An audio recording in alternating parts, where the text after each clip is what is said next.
There's a lot we can learn from the life of Nehemiah, so I'm ready to get started. Before we actually read the first few verses, I'm going to give a little bit of background. See, the events of Nehemiah, they happened about 1,000 years after Moses and about 400 years before the birth of Jesus. So during this time, the nation of Israel and the Jewish people were in a really bad place. Israel and Judah had been destroyed. The city of Jerusalem had been conquered by Babylonians. The Temple of Solomon had been destroyed. And almost everyone from Jerusalem had been plucked from their homes and brought to Babylon.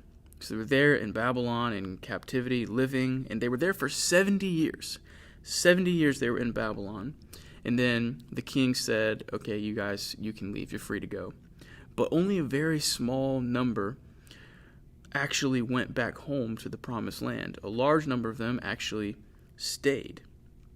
So the few that returned, they went home, they rebuilt that temple, and they kept trying to rebuild the walls of Jerusalem, but they could never succeed.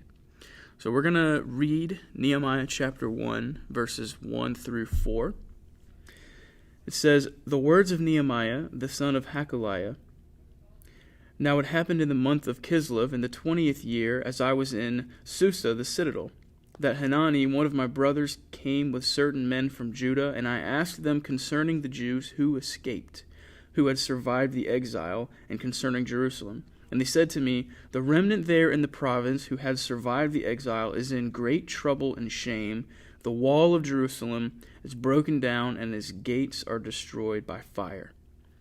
As soon as I heard these words, I sat down and wept and mourned for days. And I continued fasting and praying before the Lord, the God of heaven." So Nehemiah, he lived in Susa. He lived in the citadel, the fortified palace of the Persians. Now this means that Nehemiah is someone important. Now we're going to get to that here in a few days. He doesn't tell us who he is yet, but he is someone important. One of Nehemiah's brothers came to him, and Nehemiah asked him about the status of the Jews. So we can see from the very beginning that Nehemiah is very concerned about the things of God. He's a godly man. And the report that Nehemiah received is a bad one. It's not good. The people are in trouble. They're ashamed. The wall is still broken. The city gates have been destroyed by fire. Now, in the ancient world, a city with no walls and no gates was completely defenseless. They had no protection. They were always living in a constant threat of attack. So the Jews in Jerusalem were having a really, really tough time. Things were not okay. So let's check out Nehemiah's response. He sat down and he wept. He mourned for days. He was fasting and he was praying before the God of heaven. See, God was going to use Nehemiah to do something about the situation in Jerusalem. But first, God did something inside of Nehemiah. Any great work from God starts with God doing a great work inside someone. See, Nehemiah is a book all about leadership. So you may not think of yourself as a leader, but you do have a sphere of influence around you. Somehow, some way, you are leading and influencing the people around you.